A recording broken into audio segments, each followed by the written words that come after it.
I really don't think the UK appreciates its artists, talk as a female artist. It's really sad. To be honest, I don't think the UK appreciates Black creativity enough. Period. Because there are too many examples of creatives that have had to go to America to blow and then come back. Like but we recorded a while back here, and my boy said, oh, look at LMA. He said, bro, if she were here, she'd be working in McDonald's. Like, she would not be winning Grammys at that, because he said, fam, she would end up in McDonald's, because, bro, like, they just don't appreciate, especially with R&B, things like that. Like, they don't appreciate at all.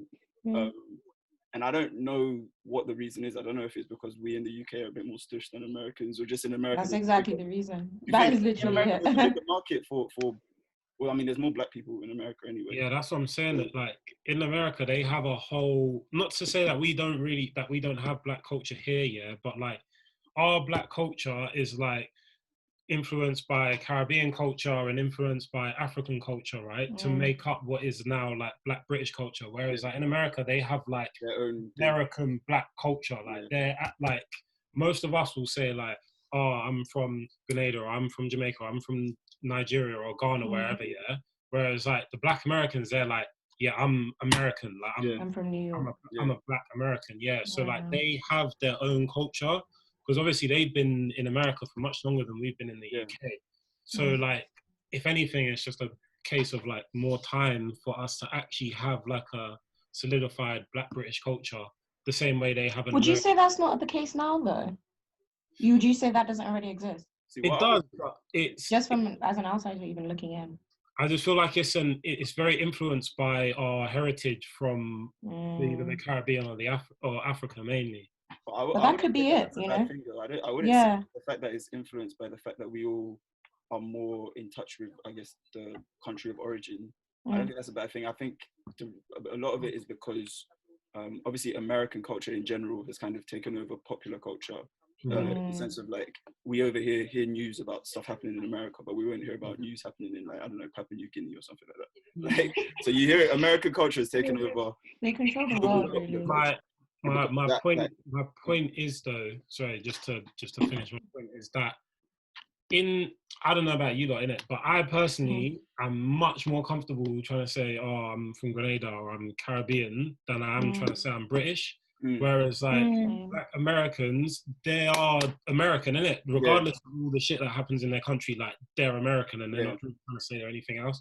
And that's what I'm saying. I don't think we yet like have solidified our culture in this country to the point where it's like, yeah, like I'm British, this is us, this is me, da da da. Obviously, I do think we have our own culture. I just don't think that we have like solidified Black culture space in British society yet in the same way the Americans have, if that makes sense. But I think what I would say to that is, and I think you need to kind of, what's the word, eschew or country of origin, the culture from your original culture. I don't think you need to kind of get rid of that in order to not at all. Not get rid of, no, I mean, like, I would say Americans, it's unfortunate, but a lot of them don't know the country they're from, so they kind of have to say America and stuff.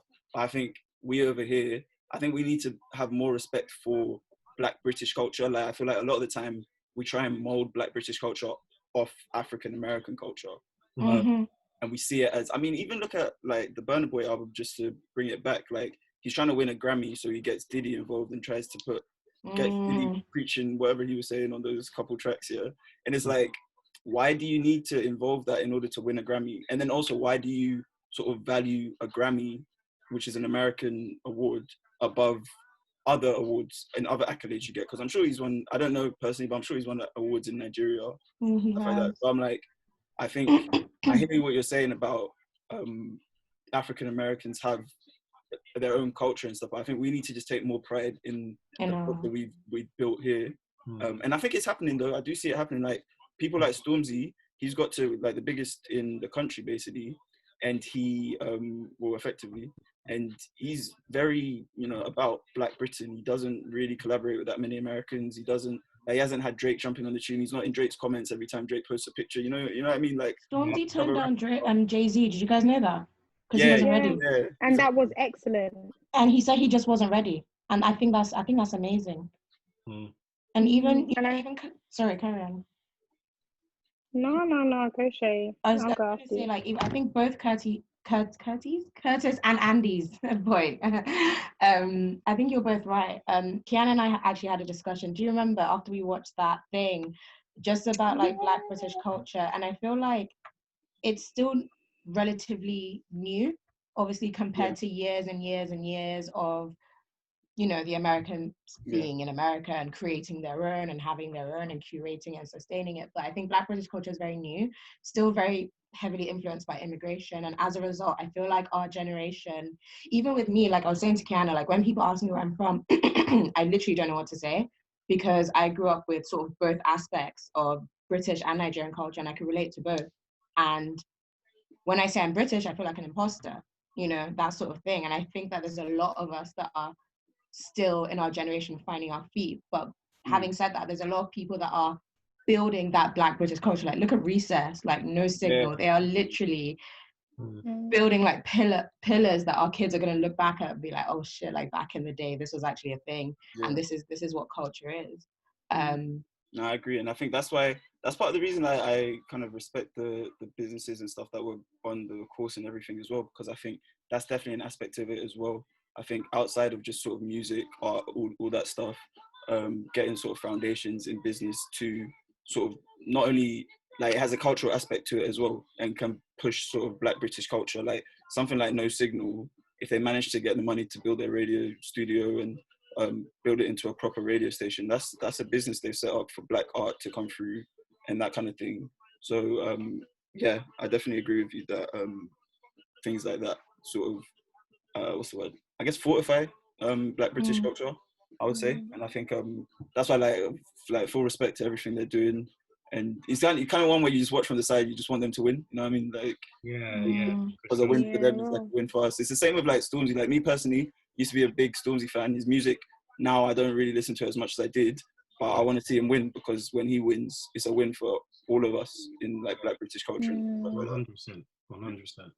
And I think as well, like the difficulty comes from the fact that in the USA, the notion of being Black is very different. It's African American first and foremost, and the fact that they have nowhere to go back to, that this is their home. So there is this solidified understanding of what Blackness is in the States. And when you meet people who are from the Caribbean or from Africa, their experience within the USA is quite different, because they have that connection to either their country back home, maybe they're from home or whatever.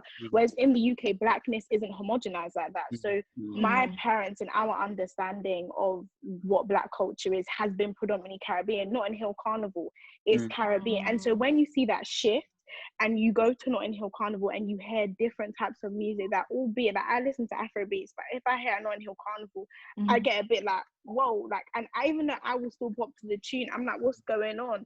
Because the reality is that in the UK, building Black Britishness is difficult. It's a difficult plight, because we have very separate nuances within Blackness. Like Blackness isn't one thing in the UK. You have the Caribbean community. Yeah, we're not a monolith. You have the African community, and even then there's all these generations. That most of my family were born in the UK now, whereas I chat to my friends and their parents are still from back home. And even though I went back home quite a bit, I have other friends who have never been to Jamaica, for example, or Trinidad. So it's like there are so many nuances that the building of Black British culture becomes like, we look to the States forgetting their origins or what Black culture is out there, and forgetting that for them they are so like the USA, because that's what they know. But when even if we just look in our friendship group and chat to our friends, our understanding of culture is different, and so it's tough. And you even see that, like, we're talking about some of the clashes and battles, and you can see on Twitter already people are thinking, why are you playing this, why are you not playing that? Even the Carnival edition the other day cause a bit of uproar on the Caribbean side of Twitter, because it's like, just because you're doing steel pans, but you're playing non-Caribbean tunes, like what the heck is that? But in my head, that in and of itself is indicative of actually Black British culture, that all these fusions we have, even Burna Boy, not to go back to him, but his Outside album, for me, I just see Burna as, in my humble opinion, as a British Nigerian artist. I don't know if he likes that term. I personally couldn't care less, because in reality, his albums always reflect for me a London sound. It's like you have all this dancehall sound. You're even talking patois, and then you'll be spitting to Yoruba, and now you're spitting. And that to me is what London, and even Black British culture, let's be real, it's London Black British culture, because I cannot tell you what's happening up north with the Black folk. And I can't tell you how it goes down there. But I know in London, in Brixton, let me not even get into, let's not talk about gentrification. This is a music podcast. Let me hold my tongue. But when Brixton was what Brixton was known as Little Jamaica. When you go to Peckham, it was known as Lagos, and we're both in South. Do you get? So it's this understanding that maybe Camberwell was the fusion between, but we're all mixing and blending, and our kids will get that. I think it's so beautiful. I can't even lie to you. I think the nuances, the complexities, it's honestly, you can't put it in one box. And I think that is so sick. Like, I feel like, for example, let's go back to Recess. Let me tell you something. I'm a Recess stan. I have literally brought at least 15 different people to Recess parties because it's that good. So like I said earlier, like when I call myself British, I feel like an imposter, even though I've spent half my life here, half my life in Nigeria. I still feel like an imposter because of this whole sort of discussion and nuance. But I could go to Recess and feel at home. You know, they're playing dancehall, they're playing Afrobeats, they're playing song, you know, British. And I just feel like, okay, I can relate to people, like, you know, that sort of thing. And I feel like when those complexities like merge and come together, for example, Keanna, like you said, at Carnival, it may be like, oh, like this is the Notting Hill Carnival, it's for Caribbean culture for them, you know? New. But I think even us, for example, as you were talking, what I was thinking about is the fact that as we're sort of building our businesses, as we're doing our little things, like we're also creating culture in our own different ways and contributing to what's going to be the next generation of what it meant to be Black British. And I think that is so sick. I think it's really, really cool. And I think it's inspiring. I just think it's a dope time to be young and Black, really. I can't lie to you. I would say as well, to your point about feeling like an imposter with Britishness, but feeling that, well, when you describe yourself as British, but feeling at home at somewhere like Recess up and stuff. I think that's because we as young Black Brits, more so than our parents' generation, etc., have really had to like almost painstakingly carve out our own identity, our own imagination of what being Black and British is. Because if you think of Britishness on a global scale, like what people think of as being British, and I've got a good example. When I went to Ukraine, them man didn't really speak English, but they kept coming to me with like tea, like because Brits love tea. And I'm like, to be honest, I don't really like tea like that, to be honest. And I kept saying it. Like one guy, he had like a Union Jack mug. I think he got it because he knew a Brit was coming to the office. And he's like, oh, look, tea. And I was just like, yeah. But I'm like, basically, the image of Britishness is largely sort of, I guess, like, you think of like empire, you think of like posh white people, which I would say is nothing like us, in it. And I would also go as far as saying is inherently violent towards us as Black people, because empire and stuff was built on like our countries and that. So we've had to carve out this like Black Britishness, which kind of goes to your point of feeling comfortable in somewhere like Recess, but in general feeling not comfortable with being described as British.